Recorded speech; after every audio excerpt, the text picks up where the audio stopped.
네, 때는 2014년 1월 9일 새벽 1시경 가수팀에서 마포서 강력 1팀으로 전화가 걸려옵니다. 사고로 신고받고 나왔는데 아무래도 강력 사건 같습니다. 괜찮으시면 여기로 좀 와보시죠. 사건이 일어난 곳은 원룸 오피스텔이었는데요.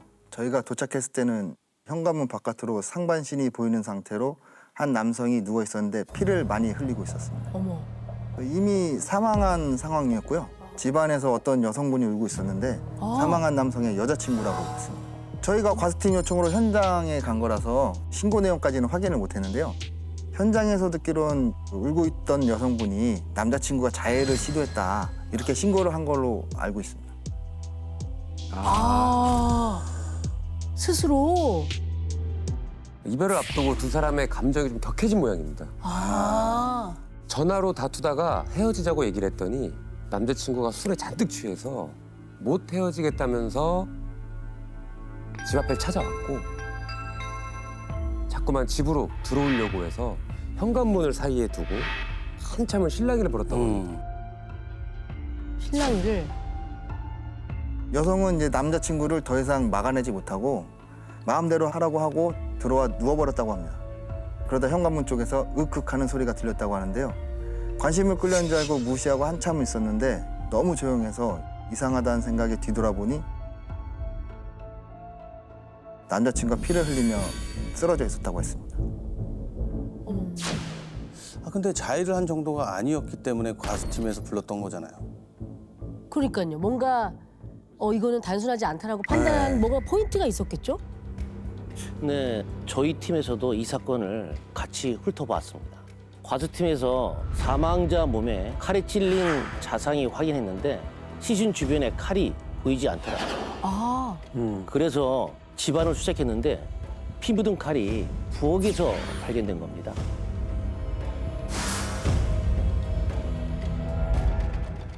그럼 남자친구가 자기 몸에 칼을 자해를 가하고 자해를 나서 하고 칼만 거기다 거기다 놨다는 놨다는 건 말이 안 얘기인데. 되는데.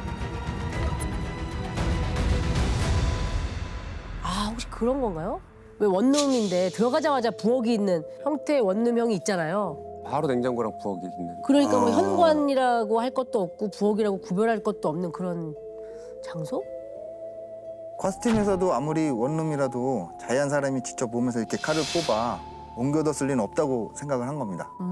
그래서 저희가 울고 있던 여자친구에게 물었더니 남자친구가 피를 흘리고 있는 걸 보고 너무 놀란 상황에 바닥에 칼이 떨어져 있으니까 부엌으로 던진 거라고 했습니다. 그런데 그 칼이 어디서 난 건지 그것도 중요하겠네요. 있던 건지 남자친구가 가져온 건지. 남자친구가 가져온 건 아니고요.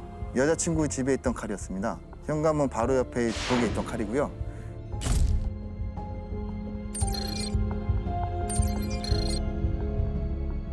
여성은 뒤돌아 누워있던 터라 남자친구가 부엌에서 칼을 꺼내는 걸 보지 못했다고 했습니다. 인기척을 느끼지도 못했다고 했고요.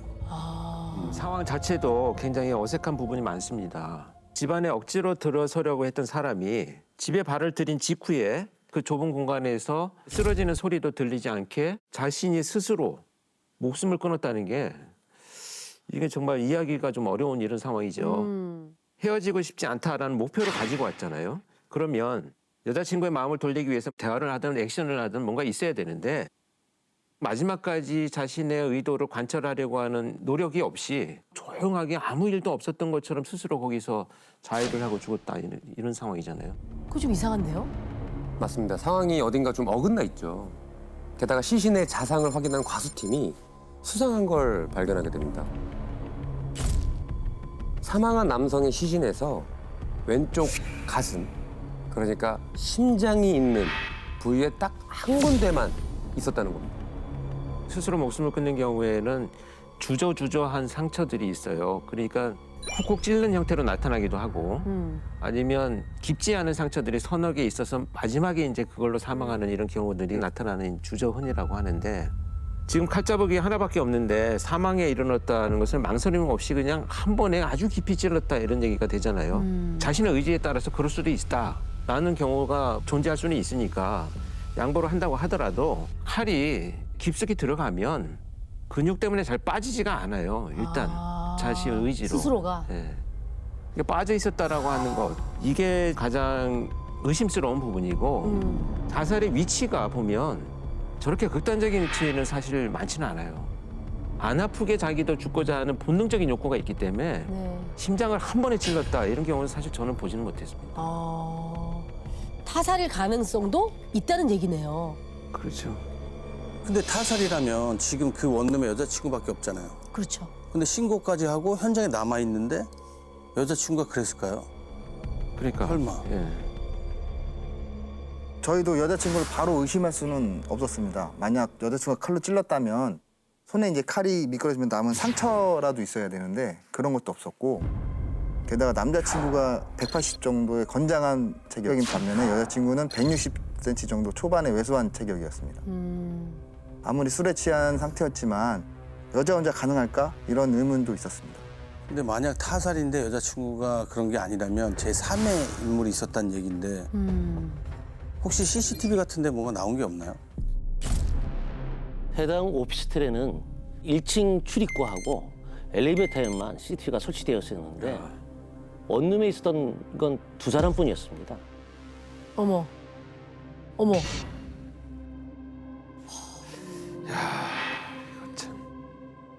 당시 이웃 주민들을 탐문해봤는데 남녀가 싸우는 소리를 들은 사람은 있는데 직접 목격한 사람은 아무도 없었습니다. 야, 그럼 그날의 진실을 아는 거는 여자친구뿐이 없네요. 그렇죠. 네. 직접적인 증거를 찾아내기 위해서는 그 감식 결과를 기다릴 수밖에 없었습니다. 그래서 시신을 국과수로 보내 부검을 의뢰하고 여자친구는 이제 경찰서로 동행해 참고인 주스만 받고 귀가 조치를 시킨 상황이었습니다. 지금 자타살을 명확하게 구분할 수 없다라는 상황이잖아요. 이거는 뭐냐면 타살의 의혹이 있다라는 말과 다를 바가 없어요. 그러면 둘만 있었던 이 원룸에서 사망자가 발생했으니까 두 사람 중 한 사람은 일단 범인이잖아요. 네. 이 정황에서는 이 범행이 일어날 수 있을 만한 동기가 무엇인가. 이 동기를 찾는 것이 가장 지금 집중해서 수사를 해야 될 부분이다 이렇게 봐야 되겠죠.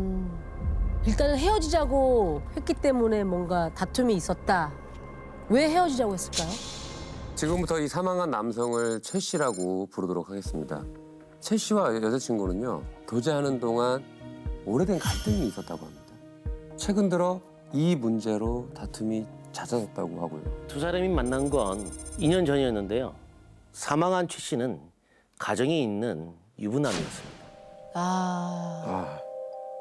여자친구를 만날 무렵에 아내와 이혼 얘기가 오가는 중이었고요. 그래서 여자친구와 새 가정을 꾸리기로 약속을 하고 만남을 이어왔는데 이혼이 계속 미뤄졌던 겁니다. 그래서 여자친구가 그날 이별을 통보했던 상황이었습니다. 야, 갈등이 생겼구나. 그럼 사실은 뭐 내연 관계였네요. 네. 진짜로 아내와 이혼 절차를 밟고 있긴 했었나요? 최 씨의 아내와 연락이 닿질 않아서 최 씨 부모님께 연락을 드렸는데 갑작스러운 비보에 많이 놀라셨습니다. 조심스럽게 이혼 얘기를 꺼냈더니 실제로 이혼을 진행 중인 건 맞다고 하셨고요. 여자친구의 존재에 대해서는 전혀 모르고 계셨습니다. 이게 지금 자살일까 아니면 뭐 타살일까? 결국 거치지 않는 안개는 없죠. 시야를 가렸던 그 모든 것이 한순간에 깨끗하게 정리가 됩니다. 수사팀이 사망 신고가 들어온 그 순간 여자친구가 어떤 상태였는지 직접 확인해 보기로 합니다. 당시 119 신고 기록이 있는데요. 네, 119입니다. 여기 오피스텔인데요. 장난하다가 칼이 진짜로 들어가 버렸어요. 예? 아니, 칼이 어디에 들어가요? 모르겠어요. 뭐 배인가요? 아니요. 왼쪽 가슴 위쪽인 것 같아요. 자해를 한 게 아니고 장난을 치다 그랬다는 거예요, 지금? 장난을 치다가 그랬다고요? 이거 현장에 들었던 얘기랑 완전 다른데요? 완전 다르죠. 그래서 아마 이 신고만 받고 과수팀이 먼저 나온 것 같아요. 크게 사건 사고가 아니고 어떤 그 안에서 일어날 수 있는 일이다라고 생각해서 과수팀이 이제 먼저 도착하지 않았나 이렇게 생각이 듭니다. 그렇다면 그 여자친구가 거짓말을 하고 있는 거네요. 거짓말했다는 건 범인이라는 소리고 결국 타살한 얘기잖아요. 저희도 이 기록을 보고 어쩌면 여자친구가 범인일 수도 있겠다라고 생각을 했는데 부검 결과가 애매하게 나왔습니다. 네? 최 씨의 사인이 흉부 자창에 의한 과다출혈로 심장의 4분의 3을 관통한 걸로 확인이 됐는데 그 위치나 상흔의 모양이 자살로도 가능하다는 겁니다. 하지만 부검으로도 지금 타살인지 자살인지 알 수가 없는 상황이라는 거잖아요. 여자친구가 지금 현재로서는 의심스러운데 근데 그 의심은 곧 확신으로 돌아섭니다. 그동안 형사님들의 연락에 꼬박꼬박 답을 하던 여자친구가 동생과 절에 다녀오겠다라는 문자를 남기고 종적을 감춰버립니다. 어머. 이게 무슨 얘기야? 사라졌구나. 갑자기 사라진다는 거는 자기가 범인이라는 거를 인정한 거나 다름없지 않아요? 그러게요. 저희가 전화 위치 추적을 계속하고 있었는데 갑자기 휴대전화 전화를 꺼버린 게 수상해서 은행 기록을 확인해 봤더니 통장에 있는 돈을 전부 인출하고 현금 서비스까지 받았더라고요. 아, 사건이 일어났던 오피스텔엔 급히 빠져나갔는지 짐은 모두 그대로 둔 상태였고요. 당시에 같이 절에 간다고 했던 친 여동생한테도 연락을 했는데 전화가 꺼져 있었다고 합니다. 집에도 찾아왔지만 없었고요. 그래서 관리실에 물어봤더니 여자친구가 사라진 날 동생도 같이 종족을 감춰버린 상황이었던 거죠. 동생과 같이 도망을 갔다? 형사님들은 사라진 자매의 가족들을 만납니다. 근데 갑자기 찾아온 형사님들에게 오히려 자매의 소식을 되물었다고 해요. 아, 어디 있는지 아냐고. 20살 무렵 자매가 동시에 집을 나간 이후로 수십 년 가까이 본 적도 연락한 적도 없다고 합니다. 어릴 때부터 유독 이 자매는 사이가 좋았다고 합니다. 매일 붙어 다녔던 이 자매는요. 나이, 얼굴 다 똑같은 쌍둥이 자매였습니다.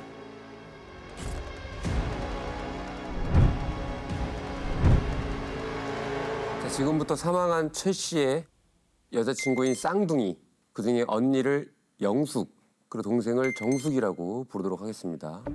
저희가 그 자매 통신 기록을 모두 확인했는데 가장 많이 통한 게 서로였고요. 그 통신 기록으로 지인들을 수소문해봤는데 가까이 지낸 사람이 없었습니다.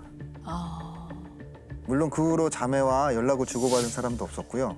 당시에 자매 이름으로 된 통신, 신용카드, 의료보험 등 생활 반응을 확인할 수 있는 기록은 전부 뒤졌는데요. 아무것도 찾을 수가 없었습니다. 친구도 없고 정말 오로지 둘뿐이었나? 그런가 봐요. 네. 그렇게 2달 정도가 지났는데 쌍둥이의 휴대전화가 요금 미납으로 인해서 완전히 해지가 됐다는 통보를 받았습니다. 아하, 그 이후에도 수시로 탕문을 다녔는데 티끌조차 나오지 않더라고요. 아이고. 야, 더 꽁꽁 숨어버린 거네요. 그러네요. 휴대폰까지 없어졌으니 이제 뭐. 저도 이게 쉽게 끝날 사건 같지가 않더라고요. 첫 살인 사건이라서 그 피해자인 최 씨의 아버님과 통화할 때마다도 제가 꼭 잡아드리겠다고 약속을 했었거든요. 근데 마침 강력 5팀으로 가게 되면서 다시 수사할 기회를 잡게 됐던 겁니다. 아, 그래서 이 사건의 초반을 누구보다 잘 알고 계신 네. 형사님이셨으니까. 1년간의 숨바꼭질을 지나 2015년 1월 어느 날이었습니다. 강력 5팀은 그날도 각종 사건 사고에 열을 올리고 있었는데요. 김 형사님의 눈이 번쩍 뛴 두세 번은 무조건 쌍둥이 자매 이름으로 확인하는 게 있었습니다. 언젠가 한 번은 꼭 휴대전화를 개통할 것 같더라고요. 아, 그래서 각 통신사에 쌍둥이 자매 이름으로 걸어놨는데 동생 이름으로 휴대전화를 개통한 게 확인이 됐습니다. 아, 동생 그게 이름으로 떴구나. 통신 기록을 통해서 위치는 파악이 되겠네요. 동생 위치. 동생의 네. 위치가. 그럴 수가 없었습니다. 네? 왜요? 전화기를 개통한 지 3일 만에 해지를 해버렸더라고요. 어머. 야, 이건 또 뭐지? 개통한 데는 분명히 이유가 있을 것 같은데요. 아, 이유가 있을 것 네. 같아요. 뭐가 네. 있을 것 같아요. 그렇습니다. 그런데 무엇보다 쌍둥이 동생 정순기가 직접 가입한 게 맞는지부터 확인하는 게 우선 상황이었습니다. 그렇죠. 네네. 그렇죠. 그래서 저희 팀 전원을 데리고 휴대전화를 개통한 대전으로 달려갔습니다. 그래서 CCTV를 확인해 봤더니 쌍둥이 중에 한 명이 맞긴 했는데 언니인지 동생인지 알 수가 없었습니다. 아, 그렇지요. 그게 참 구별하기 힘들죠. 그렇죠. 계약서 사본에 집 주소랑 비상 연락처가 적혀 있었는데 두 개 다 허위로 작성한 거였습니다. 가짜로. 그렇죠. 제대로 적을 리가 그래서. 없죠. 예. 그렇지. 대리점 직원들이 혹시 뭐 수상한 거를 봤다, 기억난다 하는 건 없었나요? 있긴 있었습니다. 기존에 사용하던 기계가 있다며 현금으로 유심칩만 사서 갔는데 3일 후에 와서는 유심칩을 환불하고 그 사용 금액을 현금으로 내고 갔다고 했습니다. 그래서 제가 통신사에 알아보니까 유심칩은 일주일 안에 환불이 가능하다고 하더라고요. 그래서 저희 생각에는 요금 고지서를 받을 주소를 허위로 작성해 둔 게 나중에 탄론할까 봐 급한 일만 처리하고 환불을 받은 걸로 보였습니다. 급한 일이 있긴 있었던 거네. 그럼. 3일 동안 개통한 전화기가 뭘 한 거잖아요. 하긴 그쵸, 한 그 거잖아요. 처리했어야 그게 되는 급한 뭐로 일. 했는지 그게. 그게 있었던 것 같아요. 예. 사용 내역을 확인했더니 통화 내역 3건하고 문자 1건이 나왔는데 통화했던 상대방 전화번호는 모두 대포폰 번호여서 분석하는 데 시간이 좀 많이 걸렸고요. 문자는 도시가스 요금 고지서를 등록하면서 인증받은 기록이었습니다. 네. 그럼 쌍둥이가 어딘가에 집을 얻었다는 거잖아요. 그렇죠. 그렇죠. 가스는 써야 되니까. 예. 네, 저희도 그렇게 추정했습니다. 수배 중인 언니 대신에 동생 명의로 다른 것도 개통했을 것으로 보고 TV나 인터넷 모두 가입 기록을 각 회사에 요청했고요. TV를 연결한 게 딱 걸렸습니다. 이번에도 지역이 대전이었는데 동네가 다른 두 곳의 주소가 떴습니다. 그럼 쌍둥이가 각자 살았나? 그러게요. 맞습니다. 저희가 두 계좌로 나눠서 주소지 두 곳에 인근 주변을 샅샅이 뒤졌습니다. 쌍둥이 중에 한 명이 인근 편의점에 들린 게 CCTV에 포착이 되었습니다. 대전에 살고 있는 거는 확인이 된 맞고. 거죠. 근데 누군지는 알 수가 없고. 네네.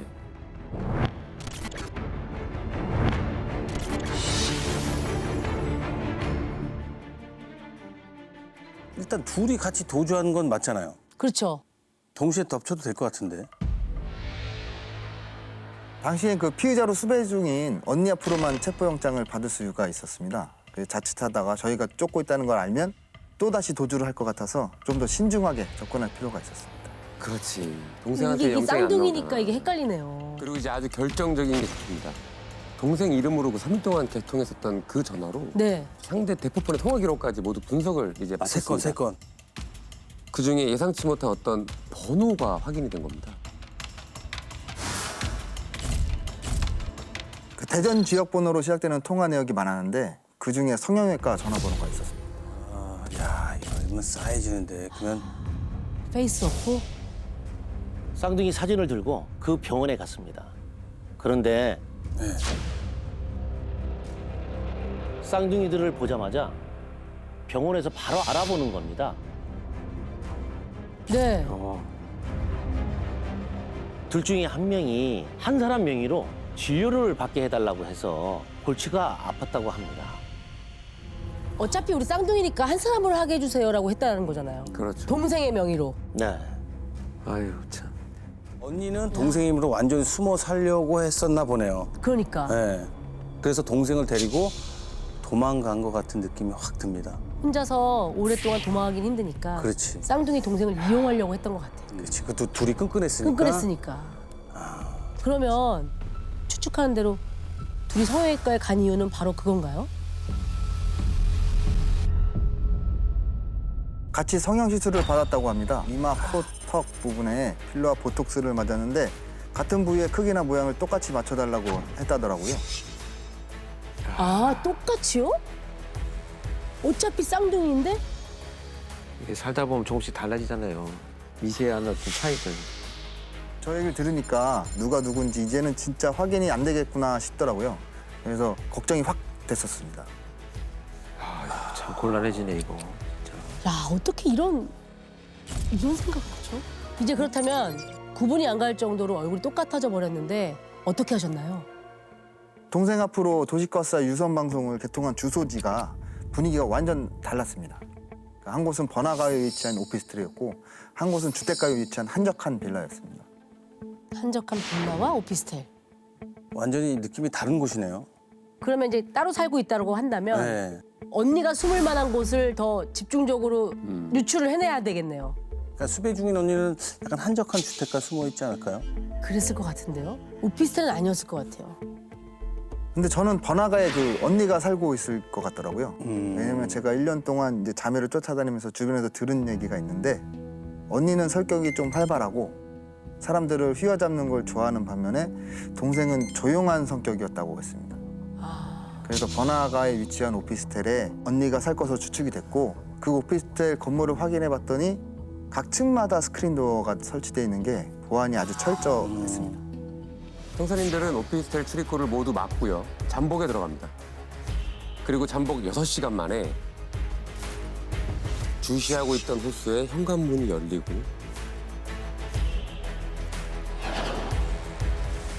쌍둥이 중에 한 명이 모습을 드러냅니다. 근데 그 여성을 보는 순간 형사님은 머리가 아주 복잡해졌다고 합니다. 그렇지. 무턱대고 잡을 수가 없잖아요. 혹은 뭐 언니인지 동생인지 나타나긴 모르니까. 했는데. 확실하게 딱 붙잡고 싶은데 이게 방법이 없을까 하다가 여성을 향해 소리를 칩니다. 영숙 씨! 영숙 씨!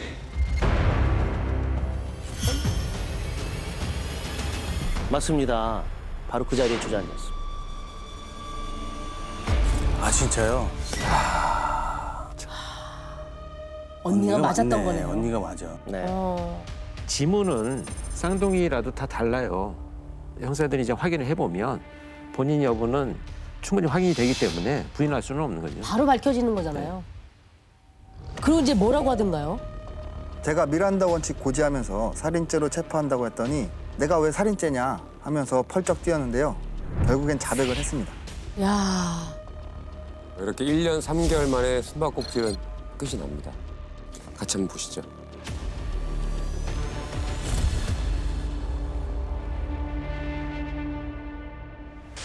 내연남을 흉기로 살해한 뒤 1년 넘게 도피해온 40대 여성이 경찰에 붙잡혔습니다. 하실 말씀 없으세요? 심정만 좀 말씀해 주세요. 지금 어떠세요? 어우, 체구도 상당히 왜소한데요. 그러니까요. 저렇게 외선 사람이 어떻게 심장에 그렇게 칼을 나쁜 짓을 했지? 동생은요? 동생은 어디 있었던 거예요? 다른 주소지로 찾아가 언니의 검거 소식을 알렸더니 놀란 기색 없이 그냥 덤덤하더라고요. 그래서 올 것이 왔다 그런 느낌이었습니다. 아, 그러면 쌍둥이 동생도 조사를 하셨나요? 언니가 저지른 일을 모두 알고 있었습니다. 그날 새벽에 언니 전화 받았는데 큰일 났다면서 빨리 집으로 오라고 하더랍니다.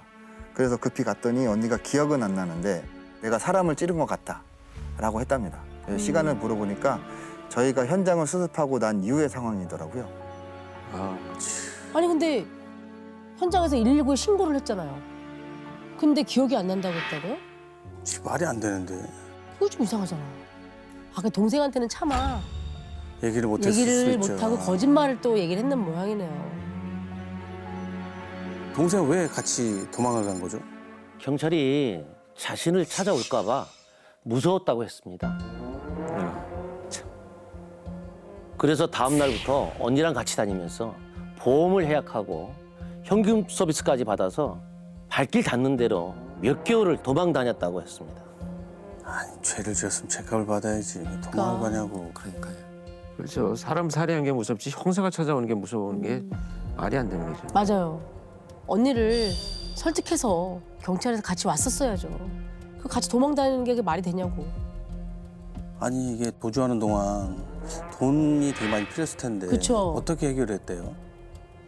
언니랑 같이 주점에 나갔다고 했습니다. 가명으로 돈은 무조건 현금으로 받았다고 했고요. 아유, 그렇게 10개월 정도 이제 지나니까 더 이상 찾지 않을 것 같았답니다. 그래서 언니 대신 자신 명의로 집을 얻은 거였습니다. 안 잡히는 게 어딨니? 언니는 동생이 많이 힘들어했던 것 같다고 했습니다. 내성적인 동생이 자기 대신 모든 일을 도맡아 했기 때문에 스트레스를 많이 받았을 것 같다고 하더라고요. 동생은 돈이 떨어질 때마다 무서웠다고 했고요. 그런데 게시판 글은 동생한테 미안하다고 할 게 아니고 피해자한테 미안해야죠. 맞아요. 어찌됐건. 그렇죠. 피해자한테 근데 미안해야죠. 뭐 도피하면서 자기 때문에 힘들었다고 동생한테 미안하다 이런 소리를 한다는 게 맞아요. 참. 도망의 끝은 결국 검거입니다. 기간이 짧든 길든 검거가 돼요. 그래서 재판 결과는 어떻게 나왔나요? 쌍둥이 언니인 영숙 씨는요, 애인인 최 씨를 살해한 혐의로 10년형을 받았습니다. 10년. 살인사건인데도 10년이군요. 피해자 최 씨와 몸싸움을 하는 과정에서 우발적으로 살해한 것으로 인정됐습니다. 그렇지요. 뭐 그거밖에 뭐 밀어붙일 게 뭐 있겠나 범인 입장에서는. 언니가 동생을 진정으로 생각을 했다면 동생까지 끌어들여서 그렇게 도망다니는 일을 하지 말았어야죠. 그렇죠. 어떻게 보면 동생을 또 이용한 거잖아요. 이용한 거잖아요. 이용한 거지. 아꼈다면서. 자기가 살인을 저지르고. 즐겨봐 이 채널.